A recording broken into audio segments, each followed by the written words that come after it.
Hello everyone. आज के इस सेशन में हम अपने chapter crop production and management का एक और नया टॉपिक कवर करेंगे and that is crop rotation.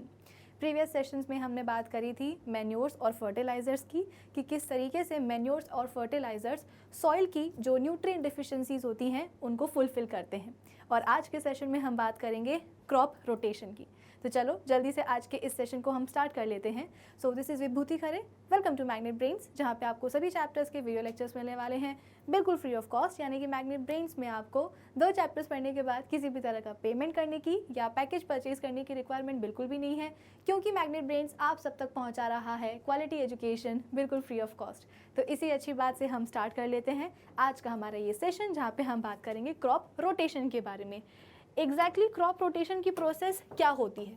अगर मैं क्रॉप रोटेशन को छोड़ करके सिर्फ इस रोटेशन वर्ड पर फोकस करूं तो एग्जैक्टली रोटेशन वर्ड क्या होता है, यह आपने सुना होगा अपनी क्लासरूम्स में, है ना। क्लासरूम में बच्चों का जो सिटिंग अरेंजमेंट होता है उसमें एक रोटेशन चलता है। कैसे? सपोज आपके क्लासरूम में टोटल जो है 10 बेंचेस रखी हुई हैं एक रो में, ठीक है। एक रो में आपके पास 10 बेंचेस हैं, तो होगा क्या, फॉर सपोज आप मंडे को फर्स्ट बेंच पे बैठे हो, ठीक है, और आपका जो फ्रेंड है वो लास्ट बेंच पे बैठा है। अब ट्यूसडे को क्या होगा, आप चले जाओगे सेकंड रो पे और आपका वो फ्रेंड जो कि मंडे को लास्ट बेंच पे बैठा था वो आ जाएगा फर्स्ट बेंच पे। फिर वेंसडे को क्या होगा, आप चले जाओगे थर्ड बेंच पे और आपका जो दोस्त है जो कि ट्यूसडे को बैठा था फर्स्ट बेंच पे वो आ जाएगा वेंसडे को सेकेंड बेंच पे, ठीक है। तो इस तरीके का रोटेशन आपको देखने को मिलता है।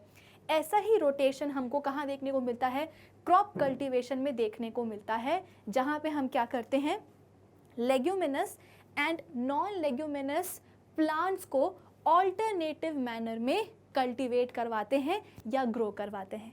क्या बोला मैंने कि क्रॉप रोटेशन हमको कहाँ देखने को मिलता है, क्या होता है क्रॉप रोटेशन में, हम लेग्यूमिनस और नॉन लेग्यूमिनस प्लांट्स को ऑल्टरनेट मैनर में कल्टीवेट करवाते हैं सेम पीस ऑफ लैंड में। अब आप बोलोगे कि मैम ये जो स्कूल सिटिंग अरेंजमेंट वाला एग्जांपल था ये तो फिर भी हमें समझ में आया, ये लेग्यूमिनस नॉन लेग्यूमिनस को हम क्या ऑल्टरनेट मैनर में पैटर्न में ग्रो करवा रहे हैं, ये चीज़ हमें बिल्कुल समझ में नहीं आई। आखिर हम ऐसा कर ही क्यों रहे हैं ये भी हमें समझ में नहीं आया, थोड़ा सा और डिटेल में समझाइए। तो ठीक है, अब हम बात करते हैं थोड़ी सी नाइट्रोजन के बारे में, ठीक है।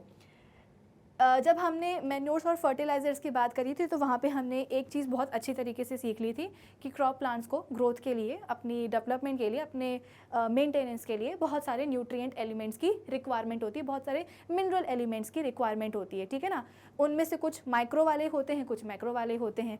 मैक्रो मतलब वो वाले न्यूट्रिएंट्स जो कि ज़्यादा क्वान्टिटी में रिक्वायर्ड होते हैं, माइक्रो वाले वो जो कि कम क्वान्टिटी में रिक्वायर्ड होते हैं। मैक्रो में हमारे पास नाइट्रोजन, फॉस्फोरस, सल्फर, कैल्शियम वगैरह आ जाता है। माइक्रो में आयरन, जिंक, कॉपर, ये सारी चीज़ें आती हैं, ये सारे मिनरल एलिमेंट्स आते हैं, ठीक है ना। तो बेसिकली हमारे जो मैन्योर्स और फर्टिलाइज़र्स हैं वो करते क्या हैं, जो भी डेफिशिएंसी, जिस भी न्यूट्रिएंट एलिमेंट की डेफिशिएंसी हो रही है सॉइल में, उस न्यूट्रिएंट डेफिशिएंसी को जा करके हटा देते हैं, ठीक है ना। अब हम बात करते हैं स्पेसिफिकली नाइट्रोजन एलिमेंट की। नाइट्रोजन एलिमेंट बहुत इंपॉर्टेंट होता है, ना सिर्फ प्लांट्स के लिए। ऐसा नहीं कि अभी हम प्लांट्स के बारे में पढ़ रहे हैं, क्रॉप्स के बारे में पढ़ रहे हैं तो नाइट्रोजन सिर्फ क्रॉप प्लांट्स के लिए इंपॉर्टेंट होगा, ऐसा नहीं है। नाइट्रोजन हमारे लिए यानी कि एनिमल्स के लिए भी इक्वली इंपॉर्टेंट होता है। वाई सो? क्योंकि नाइट्रोजन बनाता है किसको, अमीनो एसिड्स को। आई रिपीट, नाइट्रोजन क्या करता है, अमीनो एसिड्स को बनाता है। और यही बहुत सारे अमीनो एसिड्स आप एक साथ लेते जाओ, इन अमीनो एसिड्स की आप लंबी लंबी चेन बनाते जाओ तो क्या बन जाता है प्रोटीन। तो भले ही आपको नाइट्रोजन की वैल्यू ना पता हो, लेकिन इस प्रोटीन की वैल्यू तो हम सभी को पता होगी। प्लांट्स के लिए भी प्रोटीन इंपॉर्टेंट होता है और एनिमल्स के लिए, हमारे लिए तो भैया प्रोटीन इंपॉर्टेंट होता ही होता है ना। तो जब भी जो है ना बॉडी में थोड़ी सी वीकनेस होती है, थकान होती है, तो हम डॉक्टर्स के पास जाते हैं तो डॉक्टर बोलते हैं कि भैया प्रोटीन रिच डाइट लिया करो, है ना, दाल वगैरह खाया करो, या जो नॉन वेजिटेरियंस हैं उनको बोला जाता है कि एग्स वगैरह आप लिया करो। तो प्रोटीन हमारे लिए बहुत इंपॉर्टेंट है। प्रोटीन आता कहाँ से है, अमीनो एसिड से आता है। अमीनो एसिड्स की लंबी लंबी चेन्स बनाई जाती हैं जिससे प्रोटीन्स का फॉर्मेशन होता है, और इन अमीनो एसिड को बनाने वाला कौन होता है, यही नाइट्रोजन। तो आप बोलोगे कि मैम रुको, एक मिनट रुको, हमने तो अपनी जूनियर क्लासेस में पढ़ा है कि air is a mixture of gases, air में बहुत सारी गैसेस प्रेजेंट होती हैं। कार्बन डाइऑक्साइड प्रेजेंट होती है, ऑक्सीजन प्रेजेंट होती है और नाइट्रोजन भी प्रेजेंट होती है। तो ये तो बहुत बढ़िया बात है। नाइट्रोजन हमको चाहिए होता है अमीनो एसिड्स को सिंथेसाइज करने के लिए, जो कि आगे जाकर के प्रोटीन बनाएंगे। तो एक काम करते हैं ना, हमारी एटमॉस्फेयर में एटमॉस्फेरिक एयर में इतनी सारी नाइट्रोजन है, तो क्यों ना हम इसी एटमॉस्फेरिक एयर से नाइट्रोजन को इनहेल कर लें। जैसे कि हम रेस्पिरेशन करते हैं, ब्रीदिंग करते हैं, तो ऑक्सीजन लेते हैं ना अपनी एटमॉस्फेरिक एयर से। सिमिलरली क्यों ना हम नाइट्रोजन भी ले लें, और इससे क्या होगा, जब हम इनहेल करेंगे, रेस्पायर करेंगे, तो नाइट्रोजन हमारे अंदर आ जाएगी और फिर अमीनो एसिड्स बन जाएंगे और प्रोटीन का सिंथेसिस हो जाएगा। तो प्रॉब्लम सॉल्व। अब हमको दाल खाने की ज़रूरत नहीं पड़ेगी, अब हमको दूध पीने की ज़रूरत नहीं पड़ेगी। क्यों? क्योंकि तो हम हवा से ही जो है ना प्रोटीन को बनाने वाला नाइट्रोजन लेते जा रहे हैं। लेकिन क्या ये जितना बोलना आसान है उतना करना भी आसान होता है? बिल्कुल नहीं। माना कि एटमॉस्फेरिक नाइट्रोजन में N2 गैस है ना, नाइट्रोजन गैस प्रेजेंट है, लेकिन इसको यूटिलाइज करना हमारे लिए पॉसिबल नहीं है। कैसे?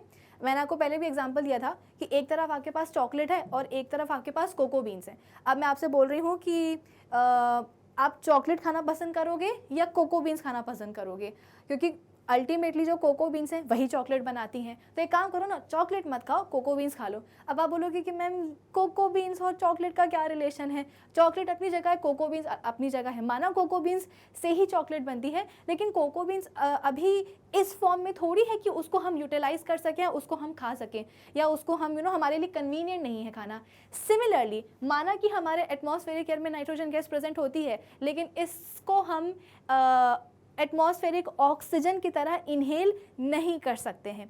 तो फिर अब एक समस्या आ गई कि मैम अगर हम एटमॉस्फेरिक नाइट्रोजन को इनहेल नहीं कर सकते हैं तो फिर आगे अमीनो एसिड्स नहीं बनेंगे। अगर अमीनो एसिड्स नहीं बनेंगे तो प्रोटीन नहीं बनेंगे। इसका मतलब क्या, हमारे अंदर प्रोटीन की कमी हो जाएगी? हाँ जी, बिल्कुल हो जाएगी।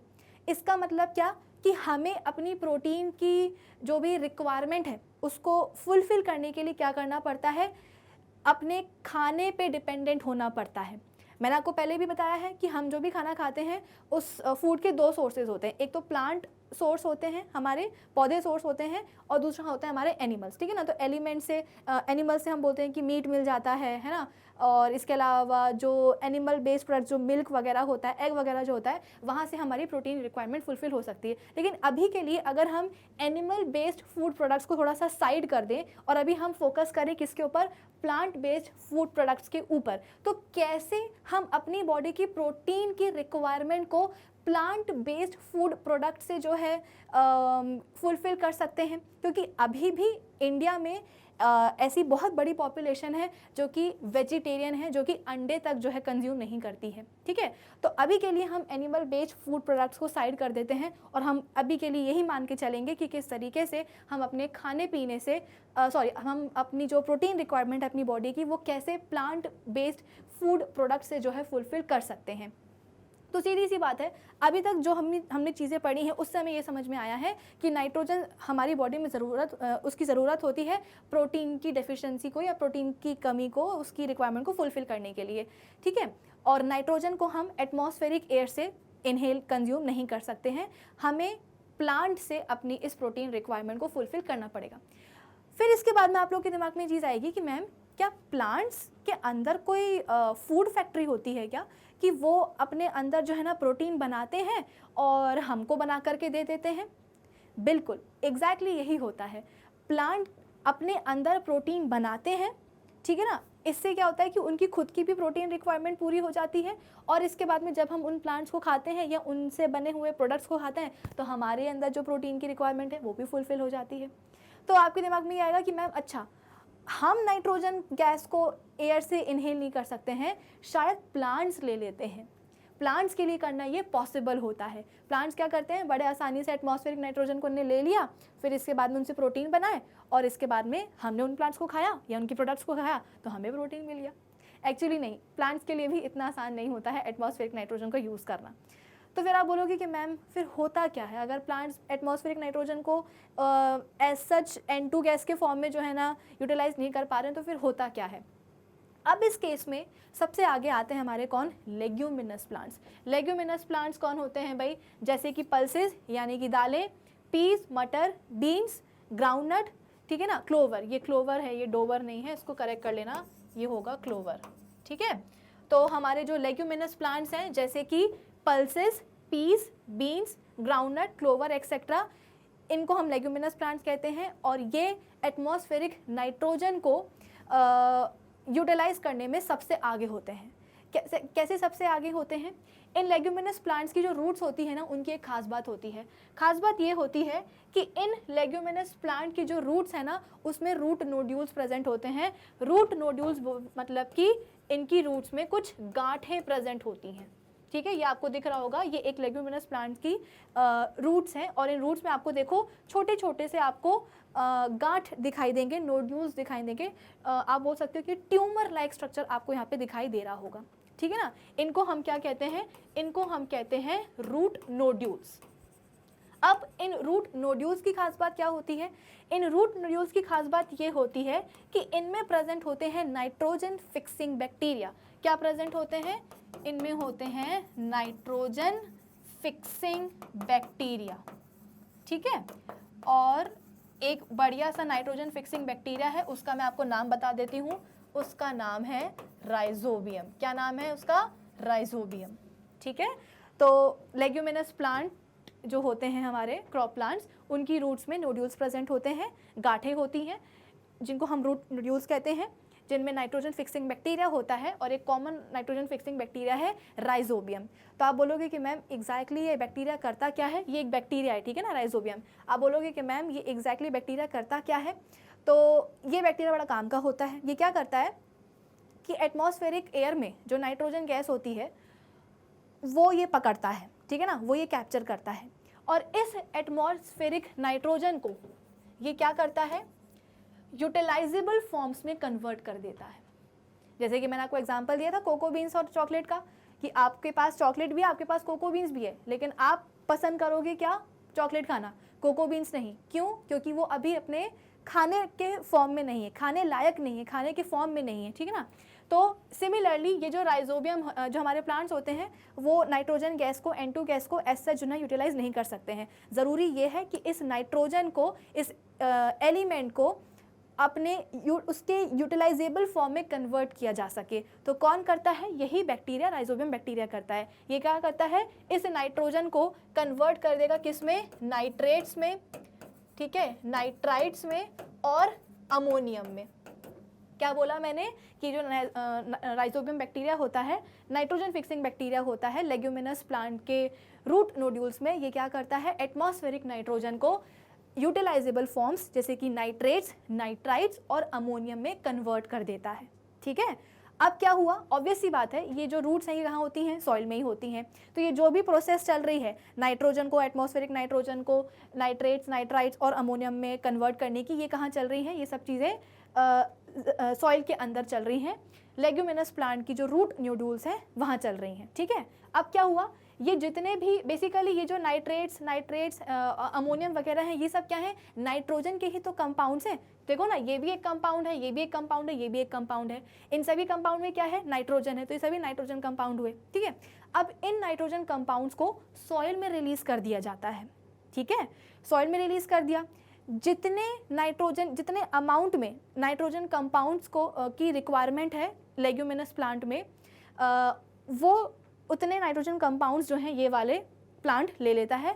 बाकी जो एक्स्ट्रा नाइट्रोजन कंपाउंड्स है जिसकी रिक्वायरमेंट प्लांट को नहीं है, लेग्यूमिनस प्लांट को, वो सॉइल में रिलीज कर देता है। क्या आप इस चीज़ को समझ रहे हो? सपोज हमारे पास क्या है, एक लेग्यूमिनस प्लांट है यही वाला, इसकी रूट्स में नोड्यूल्स हैं, यहाँ पे राइजोबियम बैक्टीरिया है, नाइट्रोजन फिक्सिंग बैक्टीरिया है। इन रूट नोड्यूल्स के अंदर क्या हुआ? इस राइजोबियम ने एटमॉस्फेरिक नाइट्रोजन को यूटिलाइजेबल फॉर्म्स जैसे कि नाइट्रेट्स, नाइट्राइट्स और अमोनियम में कन्वर्ट कर दिया।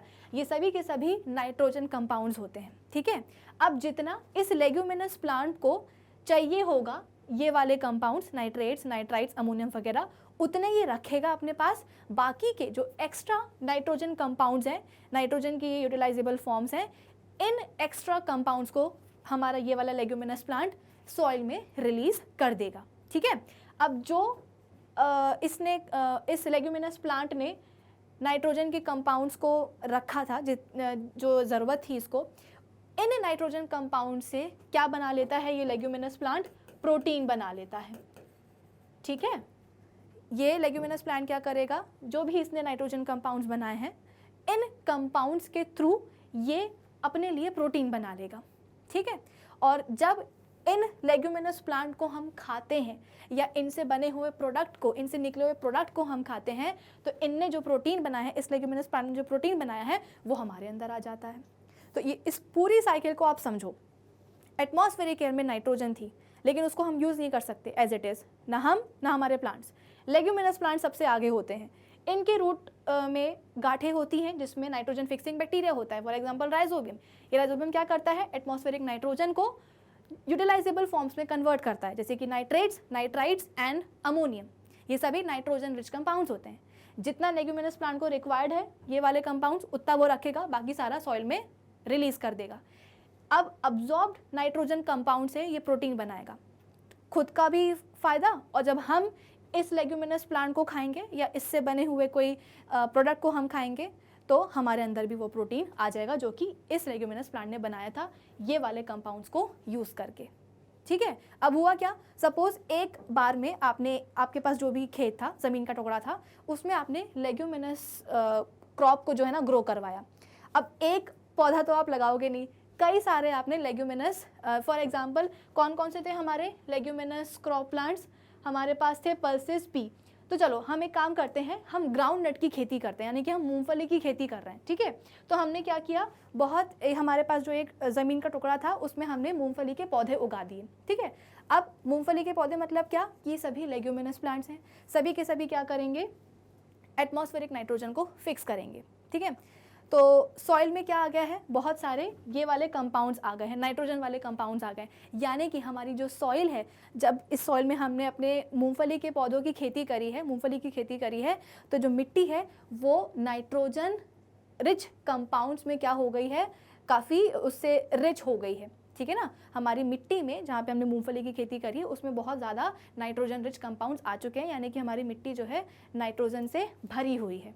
अब क्या हुआ, मूंगफली की खेती हमने करी, उसका जो क्रॉप है, जो फसल है वो पक गई, हमने हार्वेस्ट कर दिया, ठीक है। अब हमारी जो सॉइल है वो नाइट्रोजन रिच हो चुकी है।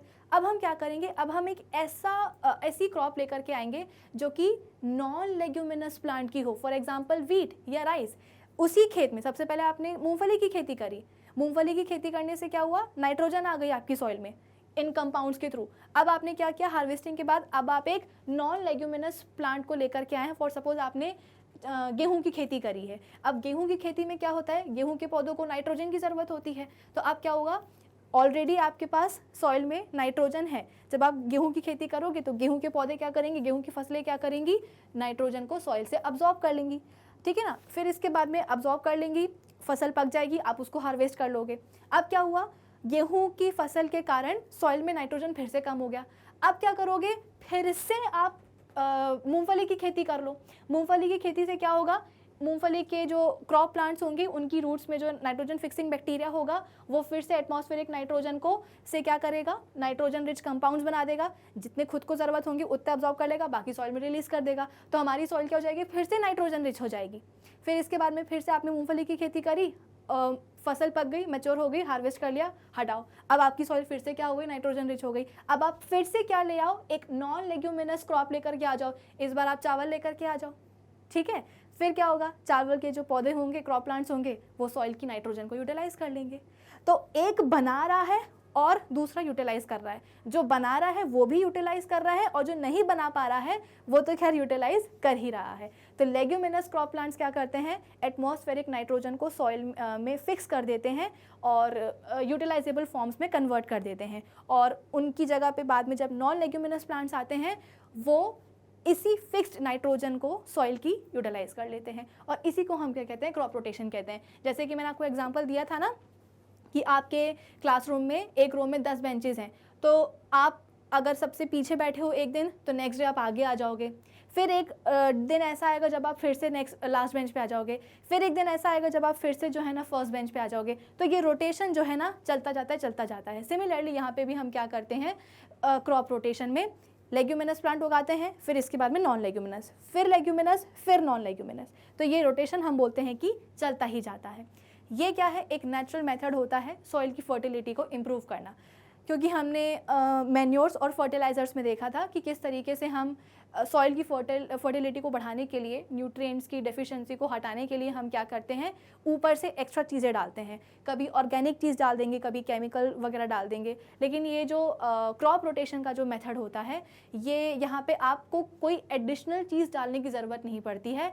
आप लेग्यूमिनस क्रॉप को कल्टीवेट करा करके ही सॉइल की जो फर्टिलिटी है वो आप बढ़ा देते हो, नाइट्रोजन फिक्स करवा करके। ठीक है, अब एक काम करते हैं, समझा मैंने आपको पूरा दिया है, एक्सप्लेन कर दिया है, अब हम जल्दी से एक बार रीड कर लेते हैं। नाइट्रोजन फिक्सेशन इसको हम कहते हैं। Sometimes fertility of soil is increased by growing leguminous plants और crops like pulses, peas, beans, groundnut, इसको क्लोवर कर लेना, डी नहीं है ये CL है, clover etcetera. These plants possesses nitrogen fixing bacteria called rhizobium in their roots which can directly fix the atmospheric nitrogen into nitrogenous compounds. Nitrogenous compounds मतलब कौन से, वही नाइट्रेट्स, नाइट्राइट्स एंड अमोनियम। ठीक है, राइजोबियम बैक्टीरिया क्या करेगा, atmospheric nitrogen को nitrogenous compounds जैसे कि अमोनियम, नाइट्रेट्स और नाइट्राइट्स में कन्वर्ट करा देगा। These compounds can be use by the plants easily to increase the crop yield naturally. Leguminous plant ने ही नाइट्रोजनस कंपाउंड्स बनाए हैं, उनके बैक्टीरिया ने, तो जितना ज़रूरत है उतना ले लेंगे, बाकी सॉइल में रिलीज़ कर देंगे। फिर इसके बाद में क्या होगा, ये पिक्चर हमने देख लिए, यहाँ पे आपको दिख रहा होगा कि किस तरह से एटमॉस्फेरिक नाइट्रोजन को लेग्यूमिनस प्लांट के जो आप बोल सकते हो कि रूट न्यूड्यूल्स में जो बैक्टीरिया प्रेजेंट हैं वो इस नाइट्रोजन को फिक्स कर रहे हैं। ठीक है, चलो फिर इसके बाद में the practice in which different types of crops, leguminous and non-leguminous crops are grown alternately in the same field or soil is called crop rotation। तो crop rotation की कई बार definition भी आती है कि exactly crop rotation क्या होता है, तो आपको बताना पड़ेगा कि ये एक ऐसी practice है जहाँ पे हम leguminous और non-leguminous crops को alternate pattern में grow करवाते हैं same piece of land में या soil में। In crop rotation the cereal crops like wheat, maize, paddy and ये millets कर लेना, ठीक है ना, इसको आप क्या कर लोगे, मिलेट कर लोगे। Millets grown alternatively with legume crops like pulses, peas, beans, groundnut and clover etcetera in the same field. यानी कि सपोज एक बार अगर आपने ग्राउंडनट की खेती करी है, उसके बाद में आप गेहूं की खेती कर लो, फिर इसके बाद में आप फिर से जो है ना मटर की खेती कर लो, यानी कि लेग्यूमिनस क्रॉप की खेती कर लो, तो नाइट्रोजन फिर से आ जाएगी सॉइल में। उसके बाद में आप मक्के की खेती कर लो, फिर इसके बाद में आप क्या करोगे, लेग्यूमिनस क्रॉप यानी कि दालों की खेती कर लो, फिर उसके बाद में आप चावल की खेती कर लो। तो एक बार लेग्यूमिनस, फिर नॉन लेग्यूमिनस, एक बार लेग्यूमिनस, फिर से नॉन लेग्यूमिनस। ठीक है, ऐसे। For example when a cereal crop like maize crop is grown first, it takes away a lot of nitrogen from the soil. अगर आपने मेज यानी कि मक्का उगाया है तो वो क्या करेगा, सॉइल में से काफ़ी ज़्यादा नाइट्रोजन ले लेगा for its growth and makes the soil nitrogen deficient. इससे क्या होगा, सॉइल में नाइट्रोजन की कमी हो जाएगी। And next when the leguminous crop like pulses या groundnut is grown in the same field. अब नेक्स्ट टाइम जब आपने मक्के की खेती के बाद उसी खेत में पल्सेस यानी कि दालें या उसकी ग्राउंडनट यानी कि मूंगफली की खेती करी है, then the leguminous crop with its nitrogen fixing bacteria enriches the soil with nitrogen crops, nitrogen compounds and increases its fertility। तो ये वाले लेग्यूमिनस क्रॉप्स क्या करेंगे, मूंगफली और दालों के पौधे अपने नाइट्रोजन फिक्सिंग बैक्टीरिया के हेल्प से फिर से सॉइल में नाइट्रोजन या नाइट्रोजन रिच कंपाउंड्स को ले आएंगे और सॉइल को नाइट्रोजन रिच बना देंगे। And when another cereal crop, अब दोबारा से हम जो है ना उसी मिट्टी में अपनी दूसरी सीरियल क्रॉप लेकर के आए हैं जैसे कि वीट, तो क्या होगा, the wheat can utilise this extra nitrogen from the soil for its growth and produce a bumper crop. अब जब हमने ऑलरेडी दाल या ग्राउंडनट की खेती कर ली थी सॉइल में तो नाइट्रोजन आ चुकी है, अब इसी नाइट्रोजन को नेक्स्ट हमारा जो गेहूं की जो फसल होगी वो अब्जॉर्ब कर लेगी और एक बम्पर क्रॉप जो है ना मिल जाएगी हमको। In this way rotating different crops, leguminous and non leguminous crops in the same field replenishes the soil with nitrogen naturally and इसको लीड्स कर देना and leads to increase in the crop production. ठीक है, तो crop production क्या हो जाता है, इम्प्रूव हो जाता है। तो ये पूरी कहानी है किसकी, क्रॉप प्रोडक्शन की। यहाँ पे आप देख रहे हो कि बारी बारी से क्या हो रहा है, कभी यहाँ कभी यहाँ कभी यहाँ क्रॉप जो है रोटेटिंग मैनर में आप बोल सकते हो कि ग्रो करी जा रही है। अब फ़ायदा क्या क्या हो सकता है, rotation of crops has the following advantages. Rotation of crops improves the fertility of the soil by replenishing it with nitrogen and hence bring about the increase in the production of food grains. Obvious सी बात है, soil की fertility को improve कर रहा है. फिर इसके बाद में rotation of crop saves a lot of nitrogenous fertiliser. Obvious सी बात है, नाइट्रोजन की कमी हो रही है. नॉन लेग्यूमिनस क्रॉप्स को अगर आप ग्रो करवाओगे सॉइल में तो नाइट्रोजन की कमी होगी. क्यों? क्योंकि उनको नाइट्रोजन ज़्यादा चाहिए होता है. और अगर आप क्रॉप रोटेशन नहीं कर रहे हो तो क्या करना पड़ेगा आपको? सॉइल की जो नाइट्रोजन डेफिशिएंसी है उसको दूर करने के लिए फर्टिलाइज़र का यूज़ करना पड़ेगा. हमने ऑलरेडी पढ़ा हुआ है कि फर्टिलाइज़र एक अच्छी चीज़ होती है, सप्लीमेंट होता है न्यूट्रिएंट की डेफिशिएंसी को हटाने के लिए, लेकिन एक्सेसिव यूज़ भी इसका सही नहीं है. बार बार अगर आप मिट्टी में फर्टिलाइज़र डालते हो तो मिट्टी क्या हो जाती है? बहुत ज़्यादा एसिडिक या अल्कलाइन हो जाती है. और ऐसे एसिडिक और अल्कलाइन मिट्टी में crop production, further crop production जो है पॉसिबल नहीं होता है. तो कहने को फर्टिलाइज़र एक सप्लीमेंट की तरह काम करते हैं, लेकिन बार बार यूज़ करने से क्या होता है? सॉइल का जो पीएच है वो गड़बड़ हो जाता है और डिस्टर्ब्ड पीएच में कोई भी फसल जो है ना खड़ी नहीं रह पाएगी. तो नाइट्रोजनस फर्टिलाइजर्स यूज़ ना करना पड़े तो इसके लिए क्रॉप रोटेशन एक अच्छा मेथड होता है. This is because the leguminous crops grown during the rotation of crops can fix atmospheric nitrogen with the help of their nitrogen fixing bacteria and there is no need to add nitrogenous fertilisers to the soil. तो naturally जो है ना soil में nitrogen कैसे आ जाती है? Leguminous plants के through.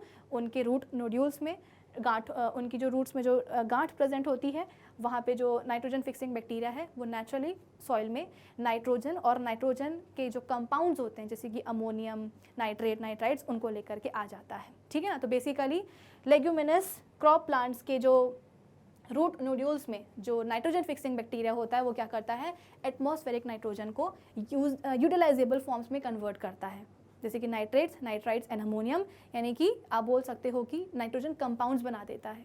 और ये nitrogen compounds leguminous crop plant भी यूज़ कर लेते हैं और एक्स्ट्रा वाले सॉइल में आ जाते हैं, तो सॉइल हमारी नाइट्रोजन रिच हो जाती है. तो ये पूरी कहानी थी क्रॉप रोटेशन की. आई होप सभी बच्चों को समझ में आई होगी कि कैसे आर्टिफिशियल जो केमिकल फर्टिलाइजर्स होते हैं उनके ऊपर डिपेंडेंसी फार्मर्स अपनी कम कर सकते हैं अगर वो इस क्रॉप रोटेशन के मेथड को फॉलो करें. तो आई होप आज का सेशन सभी को समझ में आया होगा. तो इस सेशन के लिए बस इतना ही. अब हम मिलेंगे अपने नेक्स्ट सेशन में. तब तक आप क्या करेंगे? हमारी जो ऑफिशियल वेबसाइट है magnetbrains.com उसे विजिट कर लीजिएगा, जहाँ पे आपको सभी चैप्टर्स के वीडियो लेक्चर्स मिलेंगे प्लेलिस्ट में अरेंज्ड. तो आपके लिए होगा उनको देखना काफ़ी convenient. So do visit our official website magnetbrains.com. Till then keep learning with Magnet Brains. Thank you for watching.